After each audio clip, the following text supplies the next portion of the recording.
The 250 is a challenge, and it's a challenge because it's a sprint race. So the question is, do you push hard all the way through, or do you have a little bit of patience and sort of maintain a decent pace and hope for attrition? We want to have a good, strong finish here. It's important to us because it will really kick off the second race of the season. So it's one of those places where you have to be steady, you have to be consistent, but you have to charge pretty hard. The competition in this class is steep, probably steeper so than the trophy truck class. You can probably count on one hand the guys who are going to win that day in the unlimited class. In the spec truck class, not so much that way. There's probably 15 trucks that can win on race day. Currently, Mike's in the position to start 25th. In a pack of 40 plus trucks, it's going to take a lot of determination and skill to go through and be able to pass people and get around people and be able to finish this race in a good spot.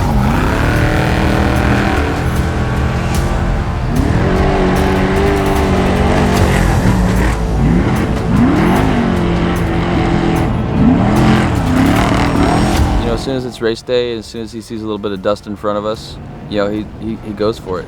I think he enjoys that. He enjoys catching people, and he's good at it. Once he sees a little bit of dust in the air, he doesn't say anything, I don't say anything, but I always notice a little more throttle pedal.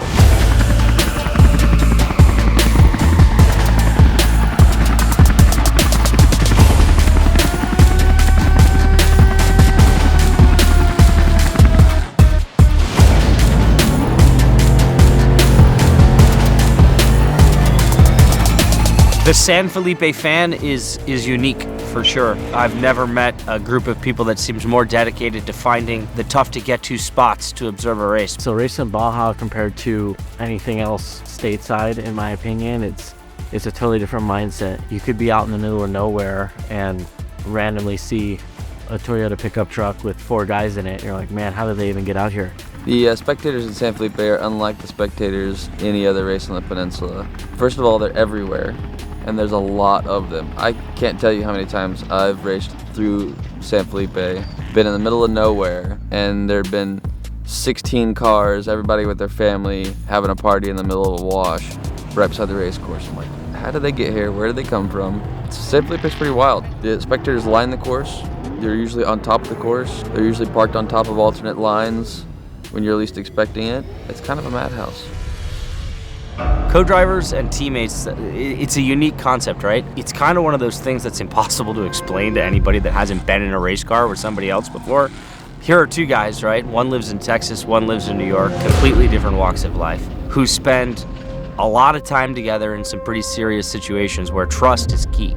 The driver's mentality for racing down to Baja, there's a lot of guys that race stateside up here, then they go down to Baja and they don't have very good luck, and I think a lot of that has to do with not really knowing when to push or when not to push. A lot of that has to do with your co-driver too, and how hard he's telling you to go, and I think Mike and Hudson have a pretty good dynamic. I really think it's a good package with them two driving and navigating together, because Hudson knows when to have them push and when to back off, and how to get them through some of the tight bottlenecks and rock sections that San Felipe will have this year. And there's definitely a language between the driver and co-driver, and that's something that Mike and I work really hard on, is to kind of have the same vocabulary, so that if I call something out, he knows what I'm talking about. If he says something, I know what he's talking about. Mic check, you got me? Can you hear me? I got nothing. Turn your volume up. I think it's your microphone. I don't think there's another person in this world that I've spent more time with in sort of incredibly dangerous situations that nobody's ever going to see. And the only other person who knows is the guy who's next to you. Hey, can you hear me? Yeah, I can hear you intermittently. Okay. It's your helmet, is it? Yeah. Okay. So you got to put the cord. It's really hard to describe what it feels like riding or driving one of these trophy trucks or spec trophy trucks. The ones that are set up well, you can pretty much drive through anything within reason. There's certain things that you have to check up for, but for the most part, they build these trucks so well these days that as long as you're not cleaning out rocks and getting flat tires, they're really, really stout. It's a 250-mile course that's probably harder on your body than the Baja 1000 is in total. It's just a difficult, rough, and challenging course, and I think that it's hard on the cars, it's hard on the body. It's by far the roughest course we race all year. You're definitely on the edge of your seat the whole time, being in the truck, that's for sure. You're definitely You're laser focused, and you're trying to be as mentally quick as possible.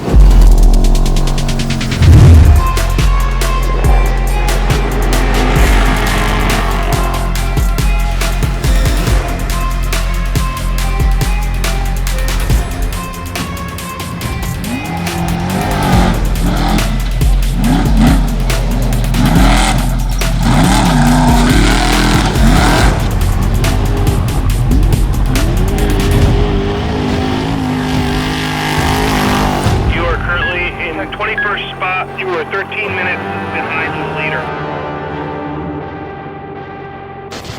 This is the first season that we're going to be doing our own pit, right? And we figured we'd start with the 250 because there's only one pit we have to tackle. The goal is to start small, make it perfect, and then expand to hopefully eventually be able to cover most of the races. We have the right equipment. We have some guys who are really eager to get it done, and they've been at the house practicing. We have a good strategy coming into the race, and I'm excited to see how it plays out. We're at our full service pit stop over here off Murlia Junction Road.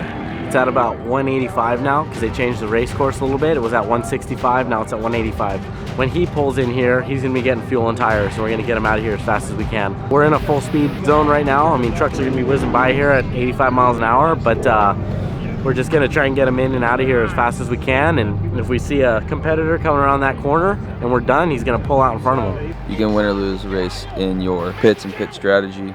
And a race as short as San Felipe, the pit strategy plays a major role because you don't want to pit too early and let a bunch of people get by in front of you, but you don't want to stretch out the pits so long or so far that you could run out of gas. I think everybody kind of always wants to be the last one to pit so they can kind of set the pace. There's a fine line between too far and too close. The competition level in spec truck is pretty intense, right? Think about it. It's a 44 car field. And supposedly every car is the same, right? Obviously there's differences and differences in capabilities of the different chassis, but by and large, the cars are within a standard percentage of each other. So it's really anyone's race at the end of the day, and there's a huge field of talent out there, and that's why I enjoy this series so much. I mean, I think you find out where you stand with everybody at the end of the day.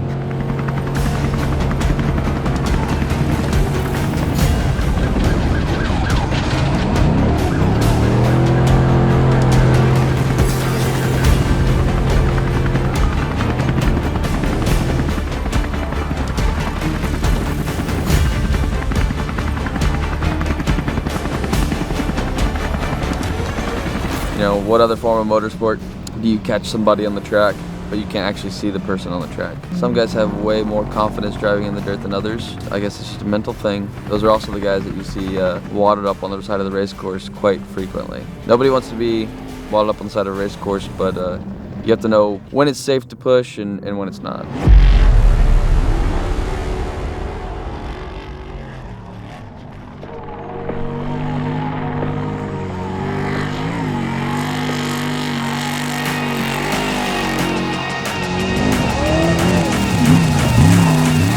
First and foremost, thank you to my family. The support that they give me, allowing me to take so much time away from home, wife and kids, is immense, right? And secondly, the team, right? We get to come out here and throw on the helmets and have all the fun. There's an army of people who are behind us making sure that all of these trucks are safe and fast and fully prepared to run, and we just, we could never do it without them.